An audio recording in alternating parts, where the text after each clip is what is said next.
A big part of customer centricity is trying to make sure that you identify the right customers who have a specific set of needs and how you try to fulfill those needs. And most organizations in this domain try to focus most of their attention on key accounts. Key accounts are a great source for organizations to try and make sure that they have a kind of a reliable source of income all the time and with whom they can actually engage in a lot of co-creating activities. But unfortunately, if you want to be customer-centric, not all of your customers will fulfill the requirements for you to be looking at them as a key account.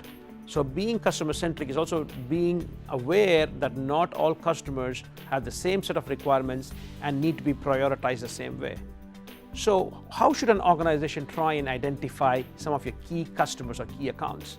Well, usually we say there are 3 sets of criteria you need to keep in mind from the viewpoint of how important the customer is to you.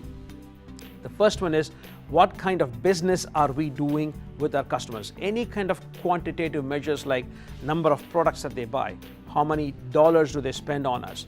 Do they spend a lot of their dollars with us, or how much of that money is spent with the competition? How long has a customer been with us? And all of these are quantitative outcomes that you could use to try to gauge whether the customer is important to you. But a second set of criteria there has got to do with, is the customer buying standardized offering from us, or does the customer always come up to us and ask us for very specific things that makes us customize our offering, so that the more customizing that we do for the customers, the more the customer comes to rely on us. So the kind of standardization of the customer's needs as against more customization needed should give you an indication whether the customer is important or not. The more customization the customer asks for, the more important that customer is likely to be. The third criteria is actually with the level of strategic fit, that you should make sure that when you want to be customer-centric, you choose the right customers who have the same attitude and vision towards the future just like you have as well as an organization.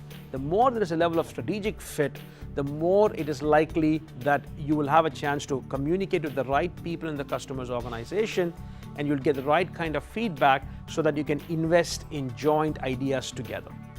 Now, these criteria are more from the viewpoint of how important the customer is to you. You should also make sure that while a customer might be important to you, whether the customer reciprocates the same feeling, whether the customer is actually looking at you as a strategic supplier. And the more you have the customer viewing you as a strategic supplier where they cannot do without you, then the combination of how important the customer is to you and how important are you to the customer will help organizations identify who their true key accounts are.